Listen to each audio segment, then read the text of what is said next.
იტალიაში პარმის სამეფო საოპერო თეატრში ზაქარია ფალიაშვილის ოპერის აბესალომ და ეთერის პრემიერა გაიმართა.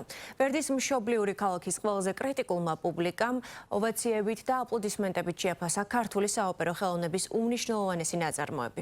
სპექტაკლში თბილისის ოპერისა და ბალეტის თეატრის სოლისტები, ახალგაზრდა მომღერლები, გუნდი და იტალიელი მუსიკოსებით დაკომპლექტებული ორკესტრი მონაწილეობდა.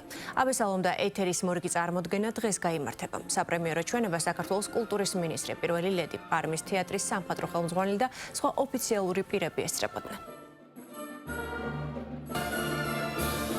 პარმაში არაჩვეულებრივ იტალიელ მაყურებელს, რომელმაც ისეთ თბილად მიიღო ჩვენი სახელმწიფო ოპერა, რომ მათ წინაშე წარგვედგინა ქართული ოპერა და ეს არის უმნიშვნელოვანესი, იმიტომ რომ პარმის ოპერა არის ჯუზეპე ვერდისთან დაკავშირებული და აქ იმართება უდიდესი ფესტივალი ვერდის სახელობის და ერთ-ერთი ძალიან მნიშვნელოვანი ადგილია საოპერო ხელოვნებაში. ამიტომ აქ წარდგენა კიდევ სულ სხვა ხარისხში აჩვენებს ჩვენ ხელოვნებას და კულტურას. ფალიაშვილმა თავისი სიტყვა თქვა იტალიაში კიდევ ერთხელ და ვერდის ქალაქში, ვერდის მხარეში იყო ბრწყინვალე მიღება. ეს არის ქართული კულტურის და კიდევ ერთი გამარჯვება და თბილისის ოპერის თეატრის აი ეს პროექტი, რომელიც ბატონ ბადრე მაისურაძემ და გიორგი ანდღულაძემ ჩაიფიქრეს, ეს არის მისასალმებელი და ძალიან დიდ მოდი ასე კარებებს აღებს სოფლიო თეატრების. ეს იყო ქართული კულტურის გამარჯვება პირველ რიგში.